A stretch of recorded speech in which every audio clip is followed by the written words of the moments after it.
ಯಾರು ಈ ಬಾಲಕ? ನಾನು ಇಷ್ಟು ದಿನದಿಂದ ಹುಡುಕ್ತಿದ್ದವನು ಇವನೇ ಅಲ್ವಾ?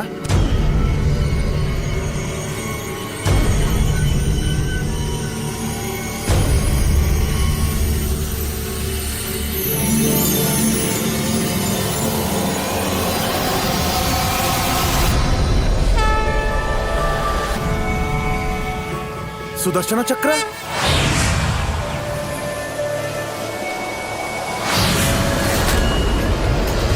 ಇಲ್ಲ!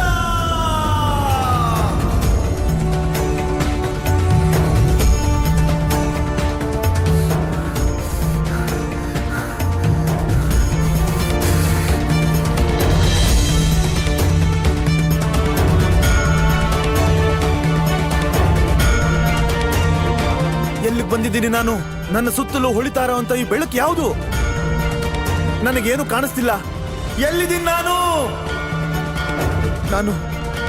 ನಾನು ಆ ಬಾಲಕನ ಹತ್ರ ಹೋಗ್ಲೇಬೇಕು. ವಂಚಕ ವಿಷ್ಣು, ಇನ್ನು ನಿನ್ನ ಆಟ ನಡೆಯೋದಿಲ್ಲ.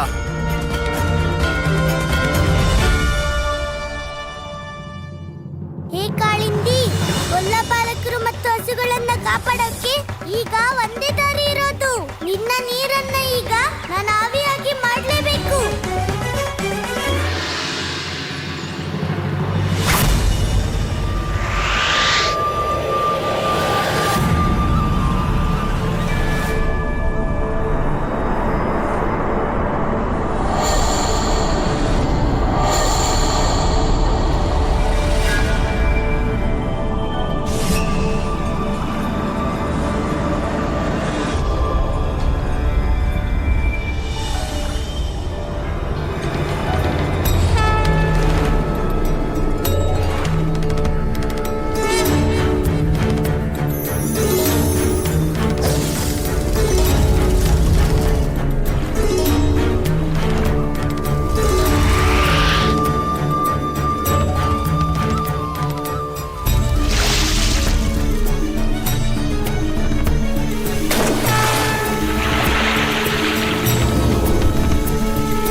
ಇದ್ದಕ್ಕಿದ್ದಂತೆ ಈ ಯಮುನೆಯ ನೀರಿಗೇನಾಯ್ತು?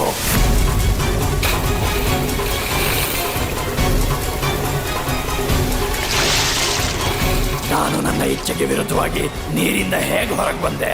ಅಗಾಸುರ, ಕೊನೆಗೂ ನೀನ್ ನನ್ನ ಎತ್ತರಕ್ಕೆ ಬಂದೇ ಬಿಟ್ಟೆ. ನನ್ ಗೆಳೆಯರ್ನ ಹಸುಗಳನ್ನ ಬಿಟ್ಬಿಡು. ಅಲ್ಲಿವರೆಗೂ ನಾನ್ ನಿನ್ನ ಎಲ್ಲೂ ಹೋಗಕ್ ಬಿಡಲ್ಲ. ಯಾರೀ ಬಾಲಕ?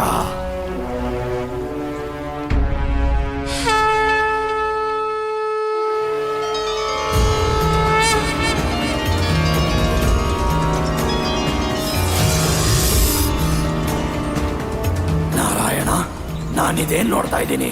ಸಾಕ್ಷಾತ್ ನಾರಾಯಣ, ಅದು ಇಲ್ಲಿ.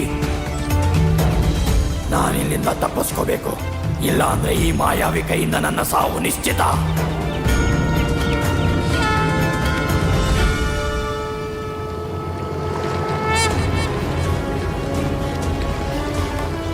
ಅಗಾಸುರ, ಇಲ್ಲಿವರೆಗೂ ನೀನ್ ನನ್ ಗೆಳೆಯರು ಮತ್ತು ಗೋಪ ಬಾಲಕರನ್ನ ಬಿಡೋದಿಲ್ವೋ?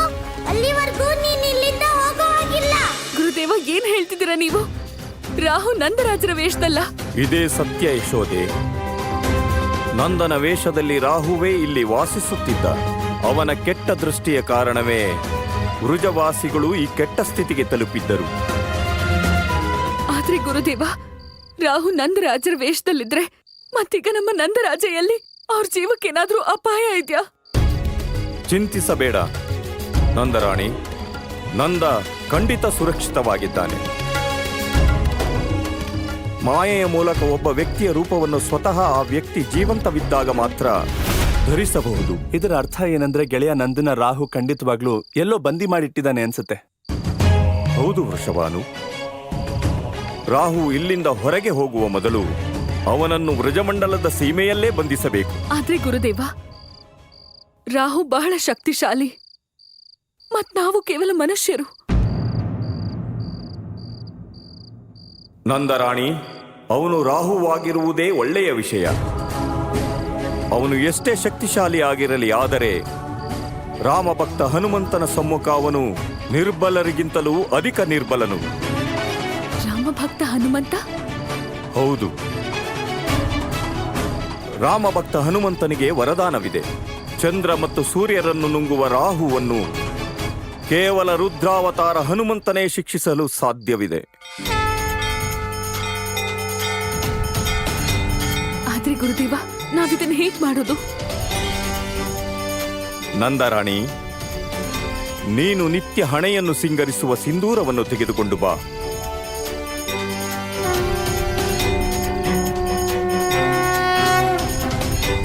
ನಂದರಾಣಿ, ಬಜರಂಗ ಬಲಿಗೆ ಸಿಂಧೂರ ಅತ್ಯಂತ ಪ್ರಿಯ. ಇದು ಅವನ ಶಕ್ತಿಯ ಪ್ರತೀಕವೂ ಹೌದು. ಈಗ ನೀನು ನಿನ್ನ ಕೈಗಳಿಂದ ಈ ಸಿಂಧೂರವನ್ನು ಈ ಕಳಶದಲ್ಲಿ ಹಾಕು.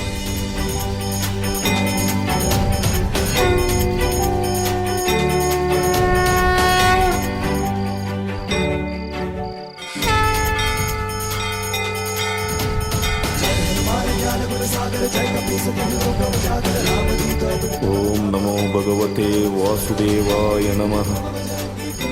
ಓಂ ನಮೋ ಭಗವತೆ ವಾಸುದೇವಾಯ ನಮಃ. ಓಂ ನಮೋ ಭಗವತೆ ವಾಸುದೇವಾಯ ನಮಃ. ಓಂ ನಮೋ ಭಗವತೆ ವಾಸುದೇವಾಯ ನಮಃ. ಓಂ ನಮೋ ಭಗವತೆ ವಾಸುದೇವಾಯ ನಮಃ.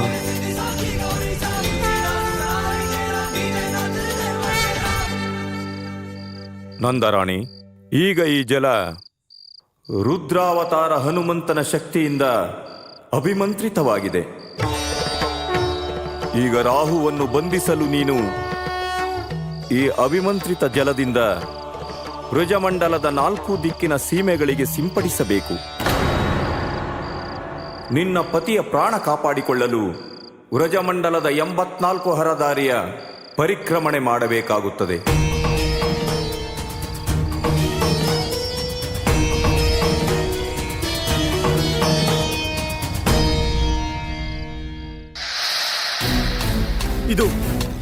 ಇದು ಯಾವ ದಿವ್ಯ ಪ್ರಕಾಶ? ಇದನ್ ಯಾಕೆ ನನ್ನ ಕೈಲಿ ಗೆಲ್ಲೋದಕ್ಕಾಗ್ತಿಲ್ಲ? ನನಗೇನು ಕಾಣ್ದಿರೋ ಹಾಗೆ ತಡಿತಾ ಇರೋ ಈ ದಿವ್ಯ ಶಕ್ತಿ ಯಾವುದು? ಏನಾದ್ರೂ ಆಗ್ಲಿ, ಆದ್ರೆ ನಾನು ಈ ಪ್ರಕಾಶದಿಂದ ಹೊರಗೆ ಬರಲೇಬೇಕು.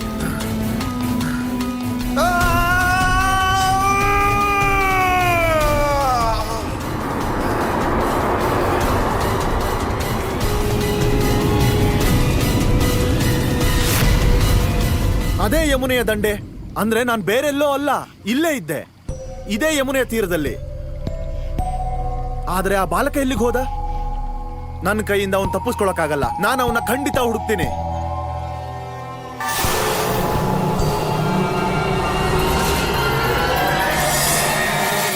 ಪೂರ್ತಿ ಯಮುನೆಯಲ್ಲಿ ಅಘಾಸುರನೂ ಇಲ್ಲ, ಈ ಬಾಲಕನೂ ಇಲ್ಲ. ಅಘಾಸುರನಿಗೆ ಆ ವಂಚಕ ವಿಷ್ಣುವಿನ ಹೊರತು ಮತ್ಯಾರಿಂದಲೂ ಭಯವಿಲ್ಲ. ಇದರ ಅರ್ಥ ಏನಂದ್ರೆ ಆ ಬಾಲಕ ಮತ್ಯಾರೂ ಅಲ್ಲ, ವಿಷ್ಣುವಿನ ಅಂಶವೇ ಸರಿ. ಅವನು ಅಘಾಸುರನಿಗೆ ಏನಾದ್ರೂ ಮಾಡೋ ಮೊದಲು ನಾನು ಅವನನ್ನ ಹುಡುಕ್ಲೇಬೇಕು.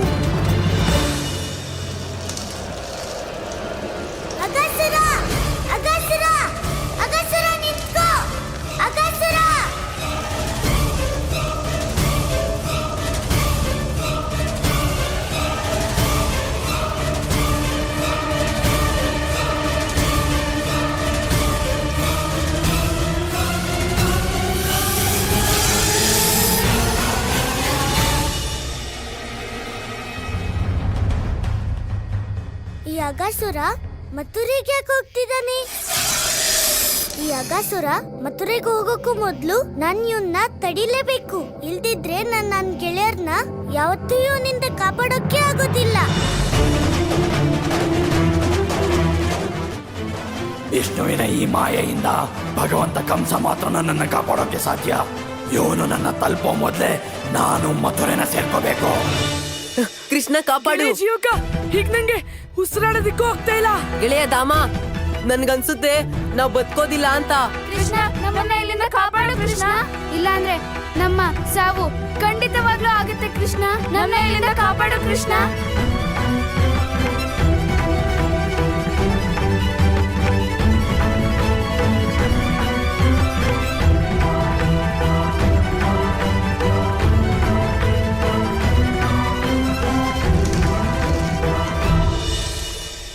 ನನ್ ಗೆಳೆಯರ ಹತ್ರ ಸಮಯ ತುಂಬಾ ಕಡಿಮೆ ಇದೆ.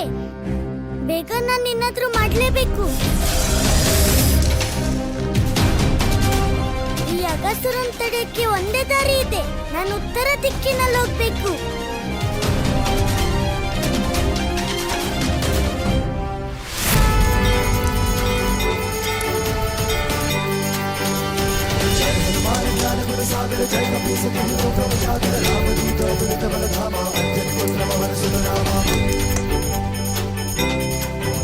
ಬಾಲಕ, ನೀನು ಎಲ್ಲೇ ಹೋಗಿರು, ಈ ರಾಹುವಿನಿಂದ ತಪ್ಪಿಸ್ಕೊಳ್ಳೋದಕ್ಕಾಗೋದಿಲ್ಲ. ಸೂರ್ಯ ಚಂದ್ರರಿಗಿಂತ ಹೆಚ್ಚು ವೇಗ ಇದೆ ನನಗೆ.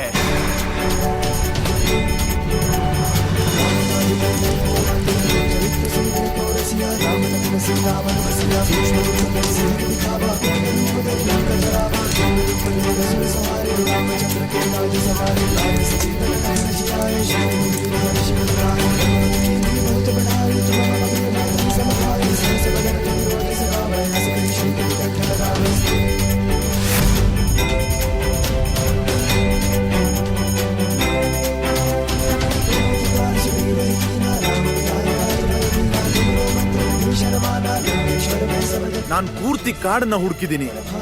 ಆ ಬಾಲಕ ಎಲ್ಲಿಗೆ ಹೋದ ಅಂತ ನನಗೆ ಗೊತ್ತೇ ಆಗ್ತಿಲ್ವಲ್ಲ. ನನಗನ್ನಿಸ್ತಿದೆ ಅವನು ವೃಜಮಂಡಲದ ಗಡಿ ದಾಟಿದಾನೆ. ಅವನು ಎಲ್ಲಿಗೆ ಹೋಗಿರ್ಲಿ, ನಾನು ಮಾತ್ರ ಅವನನ್ನ ಬಿಡೋದೇ ಇಲ್ಲ.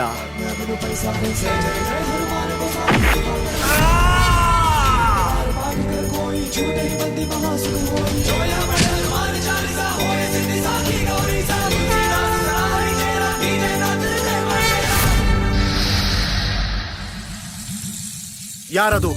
ಯಾರು ರಾಹುನ ತಡೆಯೋ ದುಸ್ಸಾಹಸ ಮಾಡಿದ್ದು?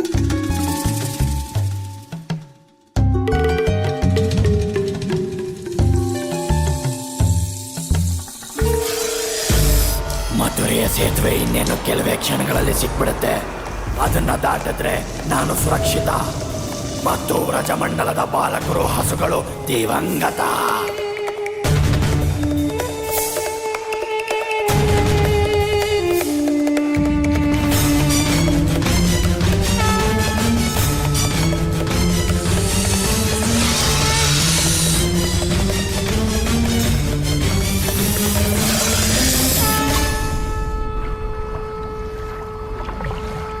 ಹೇಗೊಲ್ಲ, ನಿನ್ನ ಸ್ನೇಹಿತರಂತೆ ನೀನು ನನಗೆ ಆಹಾರವಾಗಬಾರ್ದು ಅಂತಿದ್ರೆ ನನಗೆ ದಾರಿ ಬಿಡು.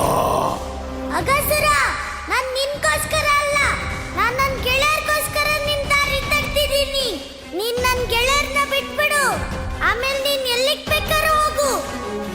ಯಾಕಂದ್ರೆ ನನ್ಗೆ ನಿನ್ ಮೇಲೆ ಯಾವ ದ್ವೇಷನೂ ಇಲ್ಲ. ಆದ್ರೆ ನೀನು ನನ್ನ ದೊಡ್ಡ ಶತ್ರು ಬಾಲಕ. ಯಾಕಂದ್ರೆ ನೀನು ನನ್ನ ಸಹೋದರಿ ಪೂತನಿಯನ್ನ ಕೊಂದಿದ್ಯಾ, ನನ್ನ ಸಹೋದರ ಬಕಾಸುರನ್ನು ಕೂಡ ಕೊಂದಿದ್ಯಾ. ಅಗಸುರ, ಪೂತ್ನಿ ಮತ್ತೆ ಬಕಾಸುರನ್ನ ನಾನ್ ಸಾಯಿಸಿದ್ದಲ್ಲ, ಅವರಿಗೆ ಅವ್ರ ಕರ್ಮದ್ದೇ ಫಲ ಸಿಕ್ಕಿತ್ತು. ಮತ್ತಿವತ್ತು ನೀನು ಅದೇ ತಪ್ಪು ಮಾಡ್ತಿದ್ಯಾ. ದನಗಳು ಮತ್ತು ಗೊಲ್ಲ ಬಾಲಕರನ್ನ ಬಿಟ್ಬಿಡು. ಇಲ್ಲ ಅಂದ್ರೆ ಪೂತ್ನಿ ಮತ್ತು ಬಕಾಸುರನ್ ತರನೇ ನೀನು. ನಂದಲ್ಲ, ನಿನ್ನ ಬಗ್ಗೆ ಯೋಚನೆ ಮಾಡು ಬಾಲಕ. ಯಾಕಂದ್ರೆ ನಿನ್ನ ಗೆಳೆಯರು ನನ್ನ ಹೊಟ್ಟೆ ಒಳಗೆ ಸಾಯ್ತಾರೆ, ಮತ್ತೆ ನೀನು ಹೊರಗೆ.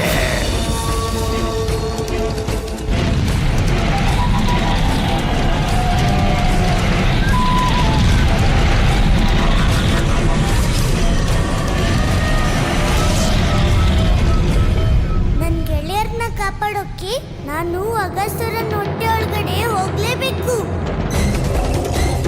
ಅಗಸುರ, ಬಾಯಿಲಿ. ಬಾಲಕ, ಈಗ ನೀನು ನನ್ನ ಹೊಟ್ಟೆಯ ಬೆಂಕಿಯಲ್ಲಿ ನಿನ್ನ ಗೆಳೆಯರ ಜೊತೆ ಭಸ್ಮವಾಗ್ಬಿಡ್ತ್ಯಾ. ಆ! ಅಮ್ಮ! ಅಮ್ಮ! ಆ! ಒಳ್ಳೆಯದೇ ಆಯ್ತು, ನೀನೇ ನನ್ನ ಹೊಟ್ಟೆ ಒಳಗೆ ಹೋದಲ್ಲ ಬಾಲಕ. ಈಗ ನೀನು ಭಗವಂತ ಕಂಸನಿಗೆ ನಾನು ಕೊಡೋ ದೊಡ್ಡ ಉಡುಗೊರೆ. ಪ್ರಲಬ್ಧ, ಚಾಣೂರ, ಏನು ಕಾಣಿಸುತ್ತಿದೆ? ಸರಿಯಾಗಿ ನೋಡಿ, ಏನು ಕಾಣುತ್ತಿದೆ? ಏನಿಲ್ಲ ಭಗವಂತ, ಏನೂ ಕಾಣಿಸ್ತಿಲ್ಲ ಭಗವಂತ. ಇಲ್ಲಿ ಬನ್ನಿ.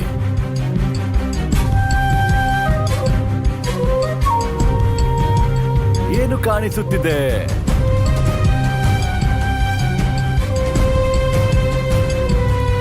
ಭಗವಂತ, ರಾಹು ರಾಹು! ಅಮಾವಾಸ್ಯೆಯ ರಾತ್ರಿಯಲ್ಲಿ ರಾಹು ಅತ್ಯಂತ ಪ್ರಬಲನಾಗಿದ್ದಾನೆ. ಇದರ ಅರ್ಥ ಗೊತ್ತಿದೆಯೇ? ಮೃತ್ಯು. ಬ್ರಜಮಂಡಲದಲ್ಲಿ ಈಗ ಮೃತ್ಯುವಿನ ತಾಂಡವ. ಯಾರೂ ಜೀವಂತ ಉಳಿಯುವುದಿಲ್ಲ. ಒಂದು ಕಡೆ ಅಘಾಸುರ, ಕೊಲ್ಲ ಬಾಲಕರು ಮತ್ತು ಗೋಗಳ ಅಂತ್ಯ ಮಾಡುವ, ಮತ್ತು ಇನ್ನೊಂದು ಕಡೆ ರಾಹು ಅಲ್ಲಿ ಉಳಿದೆಲ್ಲ ಬ್ರಜವಾಸಿಗಳನ್ನು ಆತ್ಮಹತ್ಯೆ ಮಾಡಿಕೊಳ್ಳಲು ಭ್ರಮಿತರಾಗಿಸುತ್ತಾನೆ. ಮತ್ತು ತದನಂತರ ಬ್ರಜಮಂಡಲ ಆಗಲಿದೆ ಸ್ಮಶಾನ. ಸತ್ತವರ ಆತ್ಮಗಳು ಸುತ್ತುವುವು ಮತ್ತು ನಾನು ಬಹಳ ಪ್ರೀತಿಯಿಂದ ಅವನ್ನು ಮಾಡುತ್ತೇನೆ ನನ್ನ ಪ್ರೇತ. ಹೋಗಿ ಸಾವಿನ ಉತ್ಸವದ ಸಿದ್ಧತೆ ಮಾಡಿ ಹೋಗಿ. ಗೆಳೆಯರೇ ಇದ್ದಳಿ, ಗೆಳೆಯರೇ ಗೆಳೆಯರೇ ಗೆಳೆಯರೇ ಇದ್ದಳಿ, ಗೆಳೆಯರೇ ಗೆಳೆಯರೇ ನಿಮ್ಗೇನೂ ಆಗೋದಿಲ್ಲ. ಗೆಳೆಯರೇ ಇದ್ದಳಿ, ಉಸಿರಾಡಿ ಗೆಳೆಯರೇ, ನಾನ್ ಬಂದಿದ್ದೀನಿ. ನೋಡು ಪ್ರತಾಪ, ನೋಡು, ಕಣ್ಬಿಡು.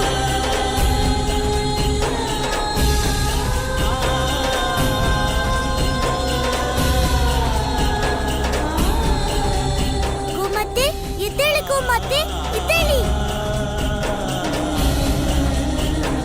ಶಂಕರ, ನನ್ ಮೇಲೆ ನಂಬಿಕೆ ಇಟ್ಕೋ. ನಿನ್ ಮೇಲೂ ನಂಬಿಕೆ ಇಟ್ಕೋ. ಧರ್ಮದ ಮೇಲೂ ನಂಬಿಕೆ ಇಡು. ನೀವು ನಿಮ್ ಮೇಲೆ ನಂಬಿಕೆ ಇಟ್ಲಿಲ್ಲ ಅಂದ್ರೆ ನಾನು ಏನೂ ಮಾಡಕ್ಕಾಗಲ್ಲ.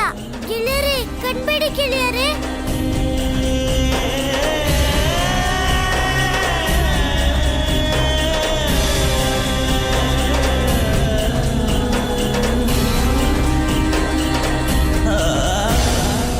ಇಲ್ಲಂತೂ ಪ್ರಾಣವಾಯು ತುಂಬಾ ಕಡಿಮೆ ಇದೆ. ಇಲ್ದಿದ್ರೆ ಎಲ್ಲ ಗೊಲ್ಲ ಬಾಲಕರು ಮತ್ತು ಹಸುಗಳು ಇದೇ ಪರಿಸ್ಥಿತಿಲಿರ್ತಾರೆ. ನಾನು ಎಲ್ಲಕ್ಕಿಂತ ಮೊದಲು ಅಗಸುರನ್ ಹೊಟ್ಟೆ ಒಳಗೆ ಪ್ರಾಣವಾಯುವಿನ ವ್ಯವಸ್ಥೆ ಮಾಡ್ಬೇಕು. ಇಲ್ದಿದ್ರೆ ಎಲ್ಲರ ಜೀವಕ್ಕೂ ಅಪಾಯ ಆಗ್ಬಿಡತ್ತೆ. ಆದ್ರೆ ಅಗಸುರನ್ ಹೊಟ್ಟೆ ಒಳಗೆ ಪ್ರಾಣವಾಯು ಬರೋದು ಹೇಗೆ? ಕೃಷ್ಣ, ನೀನು ಎಷ್ಟು ದೊಡ್ಡ ದೊಡ್ಡ ಮಾತುಗಳನ್ನಾಡ್ತಿದ್ಯೋ ಅಷ್ಟೇ ದೊಡ್ಡ ಮೂರ್ಖತನ ಮಾಡ್ತಿದ್ಯಾ. ಈಗ ರಾಜಮಂಡಲದ ಎಲ್ಲ ಬಾಲಕರ ಜೊತೆಗೆ ನಿನ್ನ ಸಾವು ಕೂಡ ನಿಶ್ಚಿತ.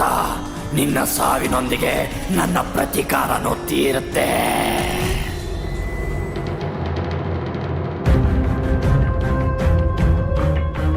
ಇದ್ದಕ್ಕಿದ್ದಂಗೆ ನನಗೇನಾಗ್ತಿದೆ? ಇದ್ಯಾಕೆ ನನ್ನ ಹೊಟ್ಟೆಲಿ ತುಂಬಾ ಭಾರದ ಅನುಭವ ಆಗ್ತಾ ಇದೆ.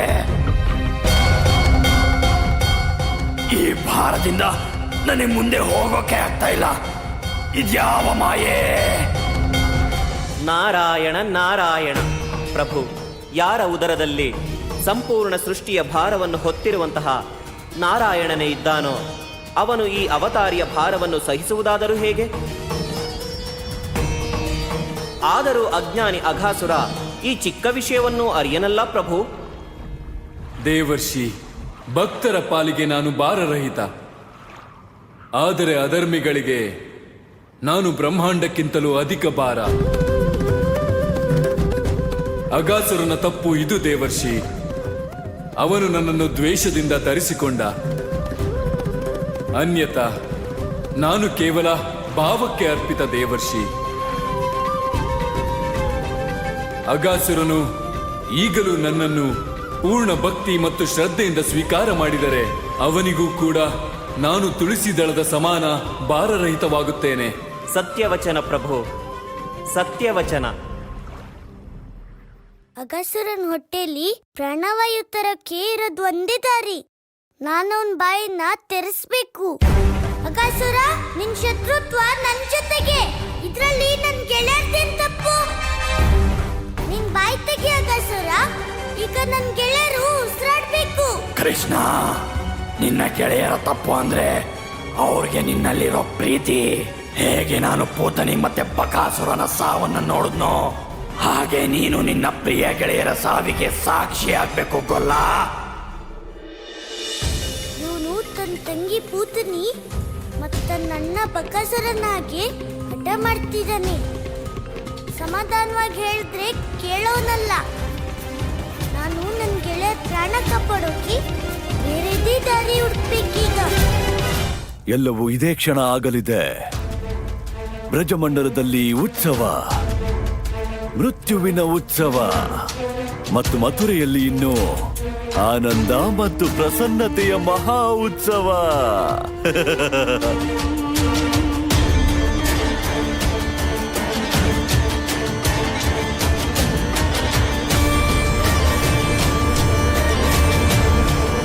ಕಂಸ ಕಂಸ ನಿನ್ನ ಗ್ರಹಗಳ ಎಣಿಕೆಯನ್ನು ಮರೆತೆಯಾ ನೀನು ನೋಡಿಲಿ ಕಂಸ ಕೆಲ ಕ್ಷಣಗಳಲ್ಲಿ ಮಂಗಳ ತನ್ನ ಉಚ್ಚ ಸ್ಥಾನಕ್ಕೆ ತಲುಪಿ ರಾಹುವಿಗೆ ನೇರ ದೃಷ್ಟಿ ಹಾಯಿಸುತ್ತಾನೆ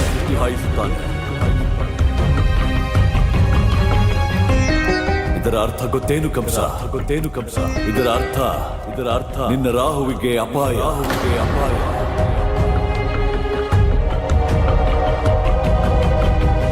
ನಿಲ್ಲು ನೀನೇ ನನ್ನ ಜೀವನದ ಅಪಾಯ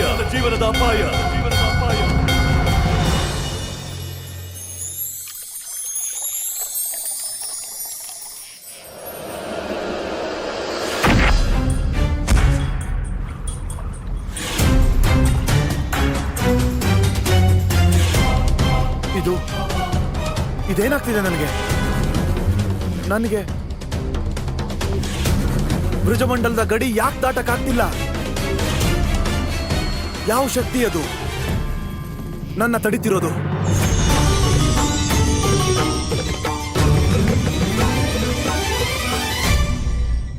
ನಾರಾಯಣ ನಾರಾಯಣ ಪ್ರಭು, ರಾಹುವಿನಂತಹ ಶಕ್ತಿಶಾಲಿ ಗ್ರಹ ಯಾರು ಸಂಪೂರ್ಣ ಬ್ರಹ್ಮಾಂಡದಲ್ಲೂ ಚಲಿಸಬಲ್ಲರೋ ಅವನಿಂದು ರುಜಮಂಡಲದ ಸೀಮೆಯನ್ನು ಲಂಘಿಸಲಾಗುತ್ತಿಲ್ಲ ಪ್ರಭು. ಆ ಅಭಿಮಂತ್ರಿತ ಜಲದಲ್ಲಿ ಅಂತಹ ಯಾವ ಶಕ್ತಿ ಇದೆ ಪ್ರಭು?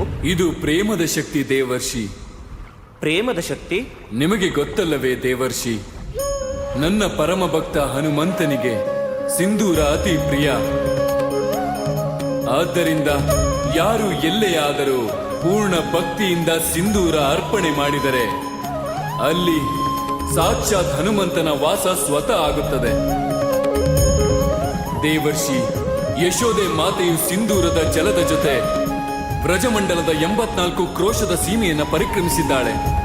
ಅದಕ್ಕಾಗಿ ನನ್ನ ಪರಮ ಭಕ್ತ ಹನುಮಂತನ ಇಚ್ಛೆ ಇಲ್ಲದೆ ಯಾವುದೇ ನಕಾರಾತ್ಮಕ ಶಕ್ತಿ ಆ ಗಡಿಯ ಒಳಗೆ ಬರಲಾಗದು ಮತ್ತು ಯಾವ ಶಕ್ತಿಯೂ ಹೊರ ಹೋಗಲಾಗದು. ಕೇವಲ ಇಷ್ಟೇ ಅಲ್ಲ ದೇವರ್ಷಿ, ಇಂದಿನಿಂದ ಮುಂದೆ ಯಾರೇ ಆದರೂ ಬ್ರಜಮಂಡಲದ 84 ಕ್ರೋಶದ ಯಾತ್ರೆ ಮಾಡಿದರೆ ಅವರ ಜೀವನದ ಎಲ್ಲ ಗ್ರಹ ಬಾಧೆಗಳು ಸಮಾಪ್ತವಾಗುತ್ತವೆ. ನಾರಾಯಣ ನಾರಾಯಣ, ಸತ್ಯವಚನ ಪ್ರಭು, ಸತ್ಯವಚನ.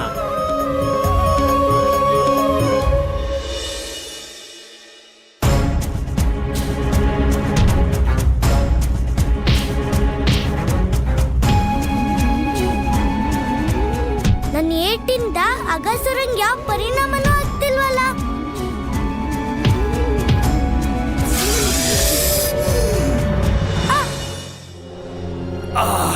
ಈ ಭಾರ, ನನ್ನ ಭಾರನ ನಾನೇ ಇಳಿಯೋಕಾಗ್ದಿರೋಷ್ಟು ನಿರ್ಬಲ ಆಗೋಕೆ ಹೇಗ್ ಸಾಧ್ಯ? ವಿಷ್ಣು, ನಿನ್ನ ಯಾವ ಮಾಯೇನು ನನ್ನ ತಡೆಯೋಕ್ಕಾಗಲ್ಲ.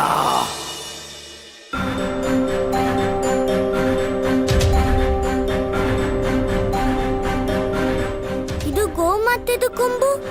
ಅಪ್ಪ ಹೇಳ್ತಾರೆ, ಯಾವಾಗ ಗೋಮಾತೆಗೆ ಹೊಸ ಕೊಂಬು ಬರುತ್ತೋ ಆಗ ಹಳೆ ಕೊಂಬು ಅದಾಗೆ ಬಿದ್ದೋಗ್ಬಿಡತ್ತೆ. ಮತ್ತೆ ಈ ಕೊಂಬು ಅತ್ಯಂತ ಪವಿತ್ರ ಮತ್ತು ಶಕ್ತಿಶಾಲಿಯಾಗಿರುತ್ತೆ. ಈ ಪವಿತ್ರ ಕೊಂಬಿಗಿಂತ ಬೇರೆ ಯಾವುದು ತುಂಬಾ ಶಕ್ತಿಶಾಲಿಯಾಗಿರೋಕೆ ಸಾಧ್ಯನೇ ಇಲ್ಲ. ಅಗಸುರ, ಯಾವ ಹಸುಗಳ ಪ್ರಾಣಕ್ಕೆ ನೀನು ತೊಂದರೆ ಮಾಡಿದ್ಯೋ ಅದೇ ಹಸುಗಳ ಪವಿತ್ರ ಕೊಂಬಿಂದ ನಾನು ನಿನ್ಗೆ ಶಿಕ್ಷೆ ಕೊಡ್ತೀನಿ. ಇಲ್ಲ, ಇದೆಂಥ ಶಕ್ತಿ, ನನಗೆ ಇದನ್ನ ತಡೆಯೋಕಾಗ್ತಿಲ್ಲ. ನಾನು ಅಘಾಸುರ, ನನ್ನ ಬಿಸಿಗೆ ಎಲ್ಲ ವಸ್ತುಗಳು ಕರಗಿ ಹೋಗುತ್ತೆ. ಸುಮ್ನಿರೋ ಕೃಷ್ಣ, ಇಲ್ದಿದ್ರೆ ನಾನು ನಿನ್ನನ್ನು ಜೀವಂತವಾಗಿ ಬಿಡಲ್ಲ. ಅಗಸುರ, ನಾನು ಏನೇ ಮಾಡ್ತಿದ್ರು ನನಗೋಸ್ಕರ ಅಲ್ಲ, ನಾನು ನನ್ನ ಗೆಳೆಯರನ್ನ ಕಾಪಾಡೋಕ್ಕೋಸ್ಕರ ಮಾಡ್ತಾ ಇದ್ದೀನಿ.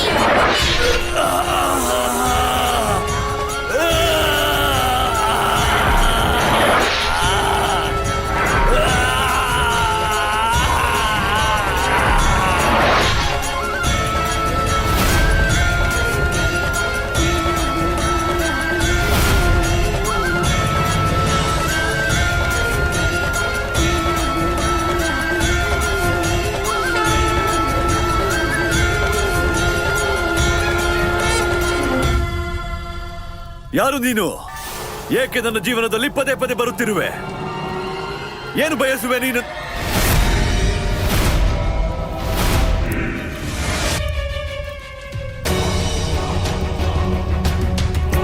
ನನ್ನ ರೂಪಧಾರಣೆ ಮಾಡಿ ನನ್ನನ್ನು ಭಯಪಡಿಸಲು ಬಂದಿರುವೆಯಾ? ನಾನು ಭಗವಂತ ಕಂಸ. ನನ್ನ ಇಚ್ಛೆ ಇಲ್ಲದೆ ಎಲೆಯೂ ಸರಿಯದು. ನಗುತ್ತಿರುವೆ ಏಕೆ? ನಾನು ಯಾರೆಂದು ತಿಳಿದಿಲ್ಲವೇ? ನನಗೆ ಚೆನ್ನಾಗಿಯೇ ಗೊತ್ತಿದೆ ನೀನು ಯಾರೆಂದು. ಆದರೆ ನೀನು ಯಾರೆಂದು ನಿನಗೆ ತಿಳಿದಿಲ್ಲ ಕಂಸ. ನೀನು ಸತ್ಯದಿಂದ ಬಹಳ ದೂರ ಬಂದಿರುವೆ. ಈಗಲೂ ಸಮಯವಿದೆ. ಎದ್ದೇಳು. ಗುರುತಿಸಿಕೋ ನಿನ್ನನ್ನು. ಈ ಗ್ರಹ ನಕ್ಷತ್ರಗಳ ನಡೆಯಿಂದಲ್ಲ, ನಿನ್ನ ಬುದ್ಧಿಯಿಂದ ನಡೆ.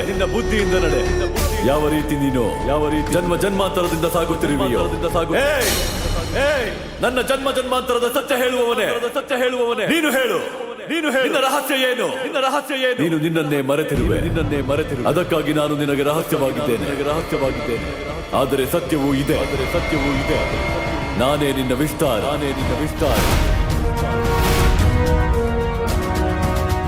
ಜನ್ಮಾಂತರ ವಿಸ್ತಾರ. ನಿಲ್ಲು.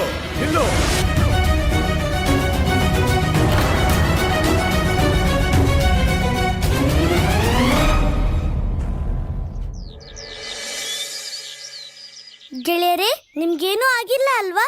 ಹಾ ಕೃಷ್ಣ, ಹಾಗಿದ್ರೆ ನಾವೆಲ್ಲ ಗೊಲ್ಲ ಬಾಲಕರು ಇಷ್ಟು ದಿನ ಅಗಾಸುರನ ಹೊಟ್ಟೆಯಲ್ಲಿದ್ವ ಕೃಷ್ಣ. ಹಾ ಗೆಳೆಯರೇ, ಆದ್ರೆ ಈಗ ಚಿಂತೆ ಮಾಡಕ್ಕೇನೂ ಇಲ್ಲ. ಈಗ ಅಗಸುರನೂ ಇಲ್ಲ, ಅವನ್ ಹೊಟ್ಟೆನೂ ಇಲ್ಲ. ಕೃಷ್ಣ, ನಿನ್ನಮ್ಮ ಮತ್ತೆಲ್ಲ ಗೊಲ್ಲ ಬಾಲಕರ ಜೀವ ಉಳಿಸಿದ್ಯಾ. ನೀನೇ ನಮ್ಮ ಪಾಲಿನ ದೇವ್ರು. ಜೀವಕ್ಕ, ಗೆಳೆಯ ಕೇವಲ ಗೆಳೆಯ ಅಷ್ಟೇನೆ. ಅವರಿಗೋಸ್ಕರ ಯಾರು ಋಣಿಯಾಗಿರೋಲ್ಲ. ಮತ್ತಿವತ್ ನಾನು ನನ್ನ ಧರ್ಮದ ಪಾಲನೆ ಮಾಡ್ದೆ. ನನ್ ಜಾಗದಲ್ಲಿ ನೀನಿದ್ರು ನೀನು ಇದನ್ನೇ ಮಾಡ್ತಿದ್ದೆ. ಗೆಳೆಯರೇ, ನೀವೀಗ ಹೊರಡಬೇಕಾಗಿದೆ. ಯಾಕಂದ್ರೆ ನಿಮ್ಮ ಅಪ್ಪ ಅಮ್ಮ ನಿಮ್ಗೋಸ್ಕರ ಕಾಯ್ತಾ ಇರ್ತಾರೆ. ಯಶೋದೆ ಕಂದನಿಗೆ ಜಯವಾಗಲಿ, ನಂದ ಕಂದನಿಗೆ ಜಯವಾಗಲಿ. ಯಶೋದೆ ಕಂದನಿಗೆ ಜಯವಾಗಲಿ, ನಂದ ಕಂದನಿಗೆ ಜಯವಾಗಲಿ. ಯಶೋದೆ ಕಂದನಿಗೆ ಜಯವಾಗಲಿ. ನಿಜವಾದ ಗೆಳೆಯರು ಗೋಕುಲಕ್ಕೆ ತಲುಪೋದಕ್ಕೂ ಮೊದಲು ಅವ್ರ ಪ್ರತಿರೂಪನ ಗೋಕುಲಕ್ಕೆ ವಾಪಸ್ ಕಳಿಸ್ಬೇಕಲ್ಲ. ಓಂ ನಮೋ ಭಗವತೆ ವಾಸುದೇವಾಯ ನಮಃ. ಓಂ ನಮೋ ಭಗವತೆ ವಾಸುದೇವಾಯ ನಮಃ. ಓಂ ನಮೋ ಭಗವತೆ ವಾಸುದೇವಾಯ ನಮಃ. ಓಂ ನಮೋ ಭಗವತೆ ವಾಸುದೇವಾಯ ನಮಃ. ಓಂ ನಮೋ ಭಗವತೆ ವಾಸುದೇವಾಯ ನಮಃ. ಗೆಳೆಯರ ಸಮಸ್ಯೆ ಅಂತೂ ದೂರ ಆಗೋಯ್ತು. ಆದ್ರೆ ಬ್ರಜವಾಸಿಗಳ ಸಮಸ್ಯೆ ಎಲ್ಲಿವರೆಗೂ ದೂರ ಆಗೋಲ್ಲ ಅಂದ್ರೆ ರಾಹುಗೆ ಅವನ್ ಕೆಟ್ಟ ಕೆಲ್ಸಕ್ಕೆ ಶಿಕ್ಷೆ ಸಿಗೋವರೆಗೂ.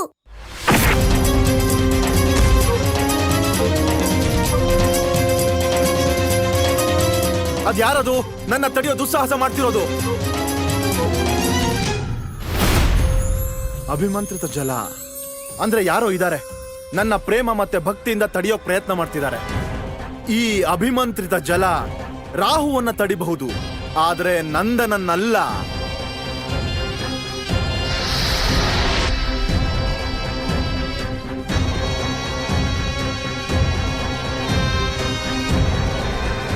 ನಿಂತ್ಕೋ.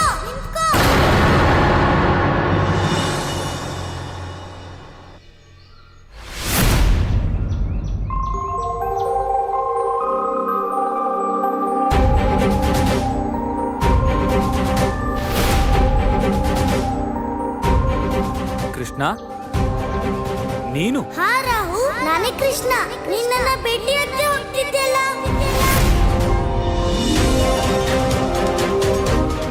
ರಾಹು, ನೀನ್ ಯಾರ ಬಗ್ಗೆ ಮಾತಾಡ್ತಿದೀಯಾ? ಅಮ್ಮ ಹೇಳ್ತಾಳೆ, ನಾವ್ ಅಷ್ಟೊಂದ್ ಕೆಟ್ಟ ಕೆಲಸ ಮಾಡ್ಬಿಟ್ರೆ ನಾವು ನಮ್ಮನ್ನೇ ಗುರುತಿಸೋಕಾಗಲ್ಲ ಅಂತ. ಅದಕ್ಕೆ ನಿನ್ಗೆ ನಿನ್ನನ್ನೇ ಗುರ್ತಿಡಿಯೋಕಾಗ್ತಿಲ್ವಾ ರಾಹು? ಕೃಷ್ಣ, ನೀನು ನನ್ನ ರಾಹು ಅಂತ ಯಾಕೆ ಕರಿತಾ ಇದೀಯಾ? ಅಯ್ಯೋ, ನಾನು ನಿಮ್ಮಪ್ಪ ನಂದರಾಜ. ರಾಹು, ಮಾಯೆಯಿಂದ ಕಪ್ನ ಬಂಗಾರ ಆಗೋದಿಲ್ಲ.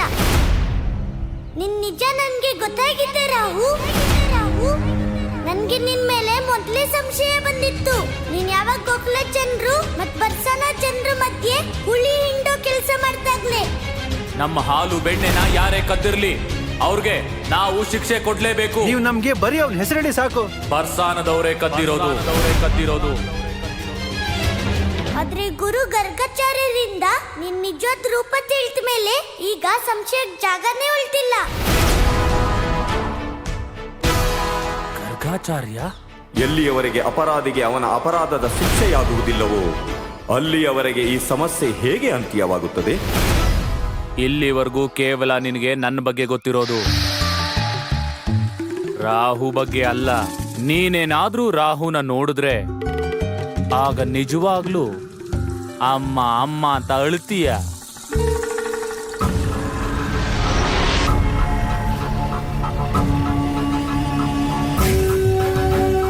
ಸರಿಯಾಗಿ ನೋಡು ಕೃಷ್ಣ, ನಿನ್ನ ಮೃತ್ಯು ನಿನ್ನ ಮುಂದೆನೇ ಇದೆ.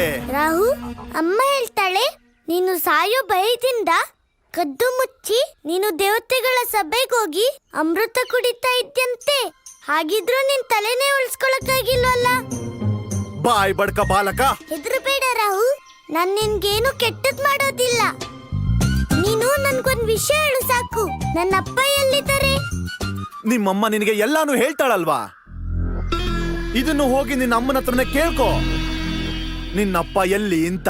ರಾಹು, ಈಗ ನೀನು ನಮ್ಮ ಅಪ್ಪ ಇರೋ ಜಾಗ ಹೇಳಿಲ್ಲ ಅಂದ್ರೆ ಏನ್ ಮಾಡ್ತೀಯಾ? ಶಿಕ್ಷೆ ಕೊಡ್ತೀಯ ನನಗೆ? ನಂದನ ಕಂದ, ನಾನ್ ನಿನಗೆ ಸವಾಲ್ ಹಾಕ್ತೀನಿ.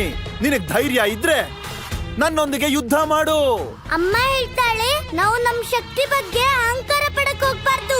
ಕೃಷ್ಣ ಯಾರಿಗ್ ಶಕ್ತಿ ಇರುತ್ತೋ ಅವನೇ ಅಹಂಕಾರ ಪಡ್ತಿರ್ತಾನೆ. ನೀನ್ ಮರ್ತ್ಬಿಟ್ಟಿಯ ರಾಹು, ತಮ್ಮನ್ನೇ ಶಕ್ತಿಶಾಲಿ ಅನ್ಕೊಂಡಿದ್ದ ಕಂಸನ ಯೋಧರಿಗೆಲ್ಲ ಮಲ್ಲ ಯುದ್ಧದಲ್ಲಿ ಏನಾಗಿತ್ತು ಅಂತ.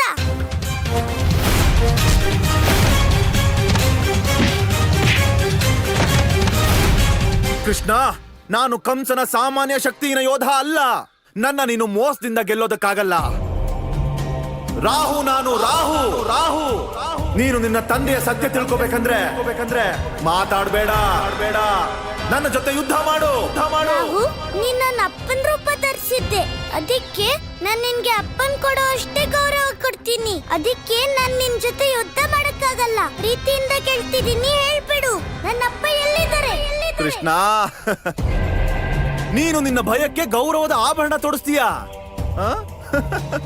ಹಾಗಿದ್ರೆ ನೀನು ನನ್ನ ಜೊತೆ ಮಾತಾಡ್ತಾನೆ ಇರು.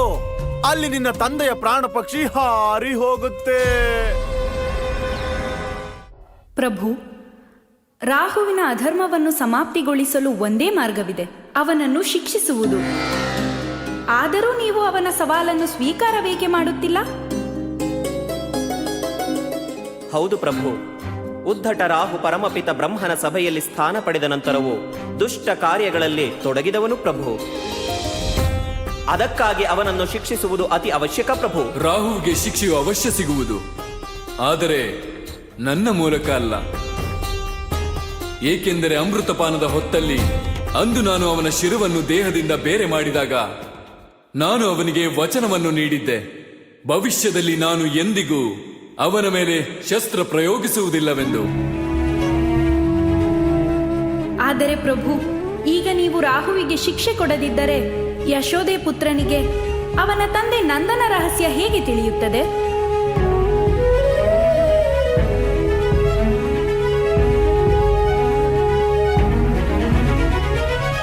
ಒಂದು ದಾರಿ ಇದೆ. ಈಗ ನೀನು ನಿನ್ನ ತಂದೆಯ ಬಗ್ಗೆ ತಿಳ್ಕೋಬೇಕು ಅಂದ್ರೆ ನೀನು ನನಗೆ ನಿನ್ನ ಬಗ್ಗೆ ತಿಳಿಸ್ಬೇಕಾಗತ್ತೆ. ಬಾಲ ಗೋಪಾಲ ಕೃಷ್ಣ, ನೀನ್ ಯಾರ ರಹಸ್ಯದ ಬಗ್ಗೆ ಮಾತಾಡ್ತಿದ್ಯಾ? ನಾನ್ ಯಾರೇ ಆದ್ರೂ ಹೇಗೆ ಇದ್ರು ನಿನ್ ಮುಂದೆನೇ ಇದ್ದೀನಲ್ವಾ? ನಂದ್ ಯಾವ ಗುಟ್ಟು ಇಲ್ಲ, ಯಾವ ರಹಸ್ಯನೂ ಇಲ್ಲ. ಮತ್ ನಿನಗೇನನ್ಸುತ್ತೆ? ಯಾವುದೋ ಸಾಧಾರಣ ಬಾಲಕ ಇಷ್ಟೊಂದು ನಿರ್ಭಯನಾಗಿ ರಾಹುವಿನ ಎದುರು ನಿಲ್ಬೋದು ಅಂತನಾ? ಪೂತನಿ, ಉತ್ಕಚ, ಶ್ರೀಧರ, ಬಕಾಸುರನಂತ ಶಕ್ತಿಶಾಲಿ ಅಸುರರು ಯಾರನ್ನ ದೇವತೆಗಳು ಸೋಲ್ಸೋದಕ್ಕಾಗ್ತಿರಿಲ್ವೋ ಅವರು ಒಬ್ಬ ಸಾಧಾರಣ ಬಾಲಕನ ಕೈಯಿಂದ ಸತ್ರೆ ಸಾಧಾರಣ ಬಾಲಕನ ಕೈಯಿಂದ ಅಲ್ಲ, ಬದಲಾಗಿ ತಮ್ಮ ಅಧರ್ಮದ ಕೈಯಿಂದ ಉತ್ನಿಯಿಂದ ಹಿಡಿದು ಅಗಸುರನ ಸಾವವರೆಗೂ ಅಧರ್ಮದ ಕಾರಣದಿಂದನೇ ಆಗಿದೆ. ಅಗಾಸುರನು ಸತ್ ಹೋದ್ನ. ಈಗ್ಲೂ ನೀನ್ ಇದೇ ಹೇಳ್ತೀಯಾ? ನಿನಗೆ ಯಾವ ರಹಸ್ಯನೂ ಇಲ್ಲ ಅಂತ? ನಿನಗೆ ದಿವ್ಯ ಮತ್ತು ಅಲೌಕಿಕ ಶಕ್ತಿ ಇಲ್ಲ ಅಂತ?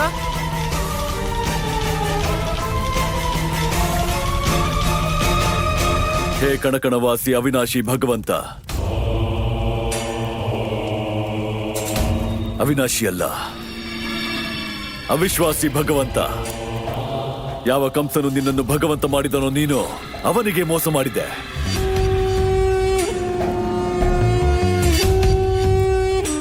ಏನು ಕೇಳಿದ್ದೆ ನಿನ್ನಲ್ಲಿ? ಗೋಕುಲದಲ್ಲಿ ಮೃತ್ಯುವಿನ ತಾಂಡವ ಮತ್ತು ಕೊಟ್ಟಿದ್ದೇನು ನನಗೆ? ಕೇವಲ ಅಗಾಸುರನ ಮೃತ್ಯು. ಇಷ್ಟೊಂದು ವರ್ಷದಿಂದ ನಾನು ನಿನ್ನ ಪೂಜೆ, ಅರ್ಚನೆ, ಆರಾಧನೆ ಮಾಡುತ್ತಿದ್ದೆ. ಪ್ರತಿದಿನ 2 ಬಾರಿ ಆರತಿ ಮಾಡುತ್ತಿದ್ದೆ, ಜನರಿಂದ ಮಾಡಿಸುತ್ತಿದ್ದೆ. ಸಿಕ್ಕಿದ್ದೇನು ನನಗೆ? ನನ್ನ ಆಪ್ತರು, ಪ್ರಿಯ ಅಸುರರ ಮೃತ್ಯು. ಏಕೆ? ಏನು ಕಷ್ಟವಿತ್ತು ನಿನಗೆ ಹೇಳು?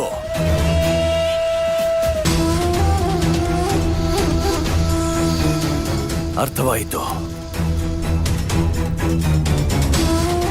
ನೀನು ಭಗವಂತನೇ ಅಲ್ಲವಲ್ಲ? ನೀನಂತೂ ಕೇವಲ ಒಂದು ಪ್ರತಿಮೆ, ಒಂದು ನಿರ್ಜೀವ ಪ್ರತಿಮೆ. ನನ್ನ ಅಶರೀರವಾಣಿ ಸುಳ್ಳಾಗಿಸಿದೆ. ನಿನ್ನ ಕಾರಣ ಪದೇ ಪದೇ ಬ್ರಜವಾಸಿಗಳ ಎದುರು ನಾನು ಪರಾಜಿತನಾಗುತ್ತಿದ್ದೆ, ಲಜ್ಜಿತನಾಗುತ್ತಿದ್ದೆ.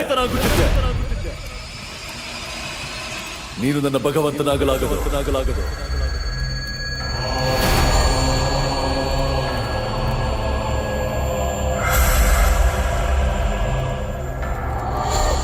ನಿನಗೆ ಜೀವಂತ ಉಳಿಯುವ ಯಾವ ಅಧಿಕಾರವೂ ಇಲ್ಲ. ಇಂದು ನಾನು ನಿನ್ನನ್ನು ಚಿತ್ರ ಮಾಡುತ್ತೇನೆ. ನನ್ನ ಪ್ರತಿಯೊಂದು ಪರಾಜಯದ ಪ್ರತೀಕಾರ ಪಡೆಯುತ್ತೇನೆ ನಿನ್ನಿಂದ. ಎಲ್ಲರ ಮೃತ್ಯುವಿನ ಶಿಕ್ಷೆಯನ್ನು ನೀನು ಅನುಭವಿಸಬೇಕು ಭಗವಂತ.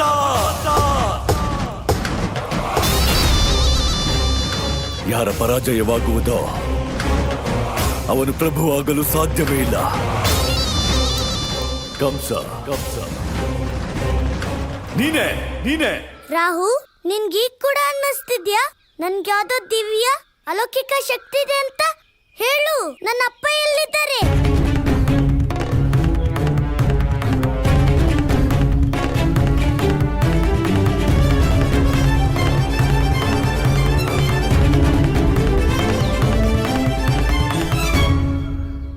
ನಾನ್ ನಿನ್ಗೊಂದು ಅವಕಾಶ ಕೊಟ್ಟಿದ್ದೆ, ನಿನ್ನ ತಂದೆ ಪ್ರಾಣ ಉಳಿಸೋದಕ್ಕೆ. ಆದ್ರೆ ನನಗನ್ಸುತ್ತೆ ನಿನಗೆ ನಿನ್ನ ತಂದೆ ಮೇಲೆ ಸ್ವಲ್ಪನೂ ಪ್ರೀತಿ ಇಲ್ಲ ಅಂತ. ಹಾಗೆ ಆಗ್ಲಿ, ನೀನಿಲ್ಲಿ ನಿಂತ್ಕೊಂಡು ನಿನ್ನ ತಂದೆಯ ಮೃತ್ಯುವಿನ ಪ್ರತೀಕ್ಷೆ ಮಾಡು. ನಾನು ಹೊರಡ್ತೀನಿ. ನಿಂತ್ಕೋ ರಾಹು. ಎಲ್ಲಿವರೆಗೂ ನೀನ್ ನನ್ನ ಅಪ್ಪ ಇರೋ ಜಾಗ ಹೇಳೋದಿಲ್ವೋ ಅಲ್ಲಿವರೆಗೂ ನೀನ್ ಇಲ್ಲಿಂದ ಹೋಗೋಗಿಲ್ಲ. ನೀನಾಗೆ ಹೇಳಿದ್ಯಲ್ಲ ನನ್ನ ಜೊತೆ ಯುದ್ಧ ಮಾಡೋದಿಲ್ಲ ಅಂತ. ಯಾರದು ಈ ರಾಹುನ ತಡೆಯುವಂತವನು?